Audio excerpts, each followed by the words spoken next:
This is Stuart from The Pulse. We're going to speak with Bill McKibben today. Um, and don't have a whole lot of time, so I want to get right into it. What inspired you to dedicate yourself to the climate movement? Was there like a particular moment that you can recall? I'm a writer by trade, and I wrote the first book about climate change for a general audience a long time ago, 22 years ago, 1989. Okay, and someplace along in the course of writing it, it became very clear to me that I was not objective in the sense that I actually didn't want the world to like heat up and blow away. And so I've been, in one way or another, kind of working on it ever since. But it started, as a kind of journalistic thing as much as anything else. And so this should be, as a young journalist, it should be, you should be careful what you never know how much trouble you're going to get yourself in. Well, and I think that's sort of like something that you'd probably be able to shed some light on. Is what is the role of journalism and media in social movements, specifically independent media, independent authors? So I think this is a really important question, and I think the answer is changing almost hourly. One of the most interesting things about this Keystone fight that we did this year is that it was never, almost without exception, never on television. Okay, which you're not supposed to. Sort of the point of all campaigning is to get stuff on television. And everybody says you have to be on television to have. And the other side was on TV all the time. They were running millions of ads, day after day after day.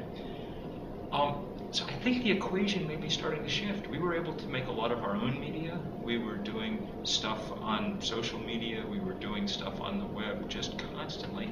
And we were doing a lot of things in traditional media, newspapers, and people were writing real old-fashioned newspaper stories about this thing and uncovering what was going on. And then we were able to spread those very effectively across the web. So things are shifting fast. The old ground rules aren't quite as clear as they were. And about the Keystone Pipeline, a lot of people sort of chalk this one up as a big victory for the environmental movement. But I feel the need to ask, isn't this simply delaying the inevitable? Won't TransCanada just build this pipeline somewhere else? Oh, well, look, in the first place, delay is all we ever really get. There are no permanent environmental victories of any kind. You always are just delaying things a while. I don't think they're probably going to, they may get this pipeline built. Barack Obama might do the wrong thing after the election. He might do the right thing on this one and then approve some other pipeline. President Romney might approve 163 pipelines. The Canadians are trying to build another couple of pipelines west of British Columbia, but First Nations people, Native people up there, are blocking them very effectively. There's a big fight going on just this week about whether the Europeans are going to let this tar sands oil into the EU. So they're going to keep pressing hard, and we'll keep fighting back as best we can. Given enough time, given 10 years, Canada will figure out a way to get that tar sands oil out. But if the planet hasn't, in 10 years, taken seriously global warming enough that we're no longer even interested in this kind of stuff, then it's all going to be moot anyway, Yeah, and to speak more on that, so the environmental movement, and it's hard to speak about it as a sort of monolithic kind of entity because there are many different different factions and shades. But I guess moving forward, does there need to be a change in tactics? Stuff like Keystone really energizes people involved, but it doesn't seem very, instrumental in really addressing the causes of the problem. You certainly can't fight climate change effectively one pipeline at a time. The thing that we did, I think, that was useful this year was demonstrate what kind of tactics and what kind of commitment it was going to take, and demonstrated that you could sometimes come out ahead, at least for a little while, doing those things, even against really entrenched corporate power. Now, I think that we're going to have to go after corporate power more directly. I think that that's the biggest problem that we face. And the power of the oil industry is enormous. And if we can't break that to some degree, then we can't really win the larger fight. We'll only really deal with climate change the day we put a serious price on carbon. Right. And that's not going to happen as long as the oil companies remain as powerful as they are.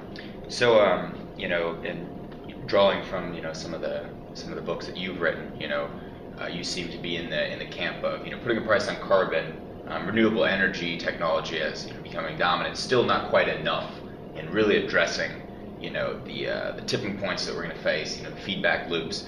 Do you feel that we need to reduce consumption on a global scale if we really want to combat climate change? I do. I don't think everybody can live a middle-class American lifestyle all over the world, including middle-class Americans, and have a hope of really dealing with the environmental trouble that we're in.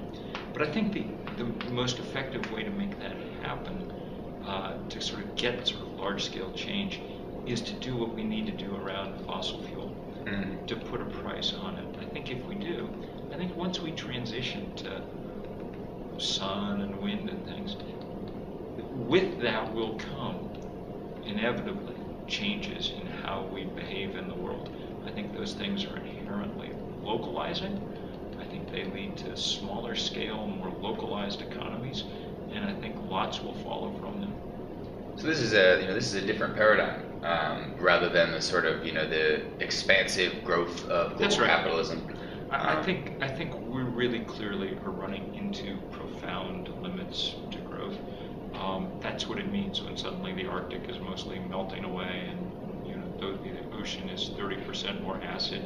These are not good signs. Okay? Yeah.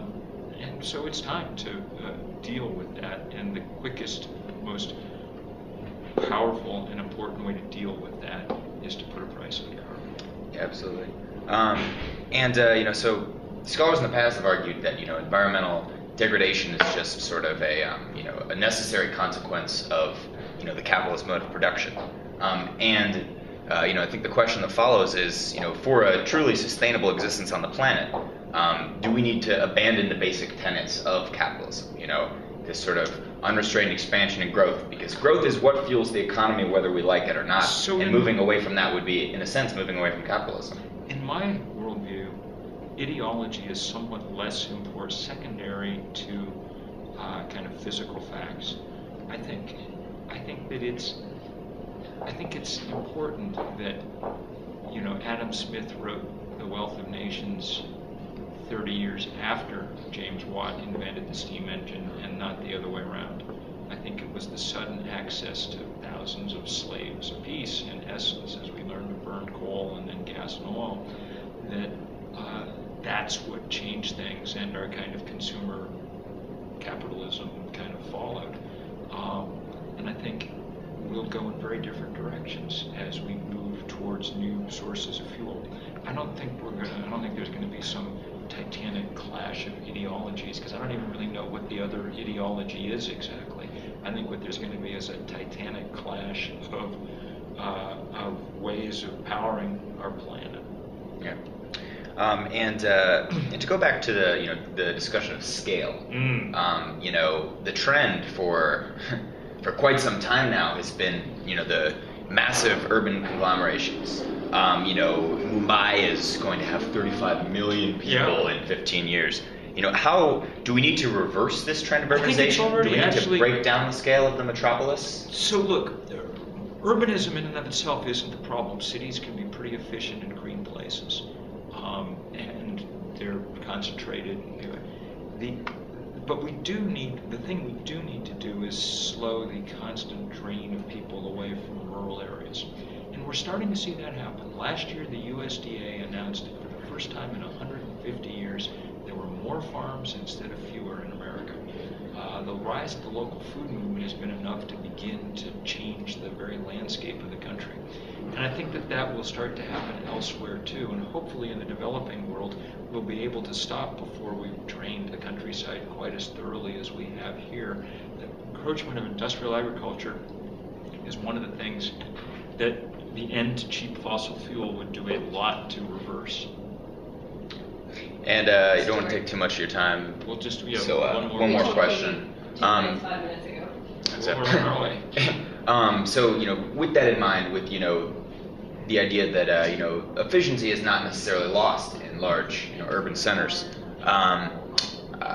What are your thoughts on this sort of green technology revolution also being another critically important area is urban planning, city planning, and just Absolutely. reinventing the urban space. The technology is always the easy part. It's what we do with it that's key. And I think the lesson that we're really going to have to learn is that the kind of hyper-individualism of our culture has been the thing that's gotten us in the most trouble. And as we get new technologies and new opportunities, one of the things we're going to have to do with them is deploy them in ways that are much more community-friendly. So, the farmer's market is a great thing, not just because the food is more ecologically sound and tastes better. It's also an important thing because the average shopper at a farmer's market has 10 times as many conversations as the average shopper at a supermarket. Okay? It's a different social construct and one that knits together instead of pulls apart community. And in the end, and this is a good place to end, community is probably the most important technology really that we could have for dealing with our environmental troubles. And if we can figure out how to build it fast, then this will be as important as putting up solar panels.